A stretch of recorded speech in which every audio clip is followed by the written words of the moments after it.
Our next athlete had a remarkable career for SMU women's tennis and was named the Southwest Conference Tennis Female Athlete of the Decade for the 1980s.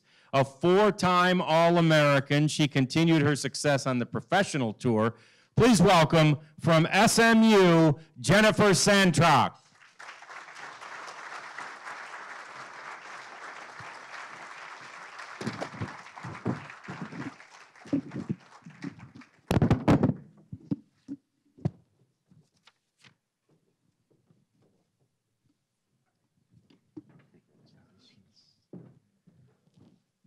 So Jennifer, how about you? How did you end up choosing SMU? You were obviously a great high school tennis player, or they wouldn't have been interested. How do you end up at SMU?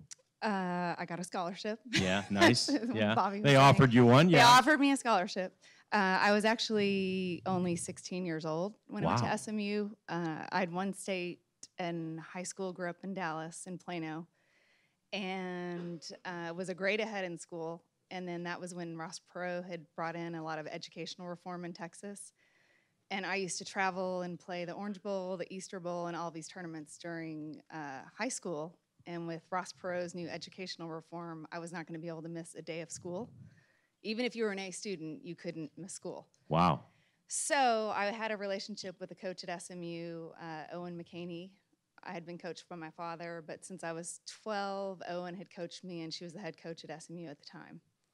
So she kind of approached me about possibly graduating early. I think there had been a girl a year before me that had done the same thing, that graduated a semester early. So it was either end up going to a tennis school in Florida or go to college.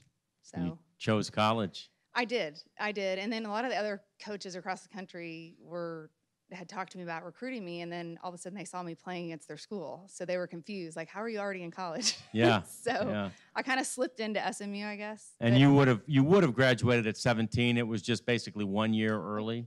It was a year and a half early. Year and a half. Semester early, and then I was a grade ahead. So Wow. Wow, yeah. Good for you. Of course, like everybody in the Southwest Conference, you know, one of the big dogs was Texas. You played against a perennial women's tennis powerhouse in Texas in the Southwest Conference. Talk about some of the matches you remember with the Longhorns. The Longhorns, I would say probably I think everyone here today has said they were the ones that they wanted to beat the most. And I think SMU, we were considered a little bit more of an underdog. But I think there was extra pressure, as far as the matches when we played at Texas, I think there was just a little bit of extra competitiveness and excitement around that, and definitely a big rivalry. But I think it seems like everyone in the Southwest Conference had a rivalry against Texas. Right. Like now it's UT, A&M, or it just seems like everyone wanted to beat Texas. So. Yeah. Did you thrive on that type of the pressure and the feeling that you had in that situation? I think I did, but I wouldn't say my matches against Texas were my best matches, I guess. I usually like the pressure, but I think against UT, maybe I tried too hard. Gotcha. So. Well, in 1989, you had an amazing record, 21-1 in dual matches. Mm-hmm. And so the question is, first of all, who beat you? A girl, and you know, what's funny is that I can't remember a lot of matches I won, that I remember those that I lost, especially in college. I lost to a girl named Diana Merritt from the University of Texas. Beverly knows her. Yeah. Yeah. And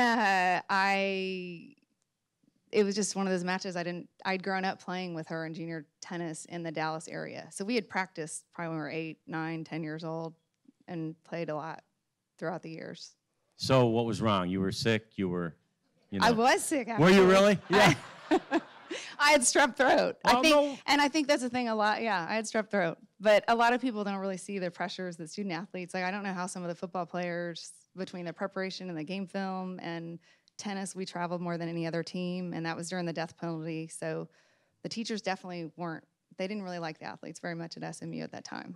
They kind of made it harder for us. Diana Merritt, you said it was? Yes. Diana, that victory doesn't really count. I'm sorry, Diana. No, it does. Poor kid had strep throat, for God's sake. No. You went on to have a professional career. How cool. And I've gotten a chance to cover so many different sports in my career. One I've never covered is Wimbledon. But you've played at Wimbledon. I mean, what's it like to have played tennis at Wimbledon? It's a big deal. They make such a big deal of tennis over in the UK. Here it's football, basketball, other sports, baseball. over there, it is a big deal. People spend the night on the streets for a few days just to get tickets. And it's a very small venue, but it's just the history that surrounds the Wimbledon And tournament. in 1990, you had a pretty successful go, beating someone we've all heard of, I think. I did, yeah. I beat Lindsay Davenport, and then she ended up going on to win, I think, the next year. Yeah. I beat her when she wasn't as famous, but at least I beat her at Wimbledon. She's still Lindsay Davenport, yeah. Is that a match that you remember? I mean, do you remember sort of details of that match and everything? I don't remember a lot about it. I do remember I played well, and I was kind of inconsistent on grass since there aren't a lot of grass courts in Texas. I didn't have a lot of experience on it, so Sure. It was one of my better matches. Yeah, there aren't that many clay courts in Texas either, but there are some, more than grass. Yes. And clay is a surface you liked. You liked the French Open, didn't you? I love the French Open, and I grew up in the summers in West Virginia. I would go to West Virginia every summer. My grandparents are from there, and so I actually did grow up on clay in the summers. And then hard courts in Texas in the winters. I just think I like the big city, and I think playing at SMU and in the Southwest Conference gave me the confidence to be able to go on and play professionally. When I went to SMU, I think I eventually maybe wanted to play pro, but I didn't know if I was good enough. It wasn't something I really thought about. I wanted to be the best at tennis, but I didn't know what that meant. So I think being able to play around the world and Paris and London and Australia and all, tennis gave me that opportunity. And the Southwest Conference was basically the place that gave you the confidence, didn't it? Yes, it sure did. Yes. Yeah, that's awesome. Southwest Conference Hall of Famer from SMU, ladies and gentlemen. One more time. Thank Let's you. hear it for Jennifer Stantrock.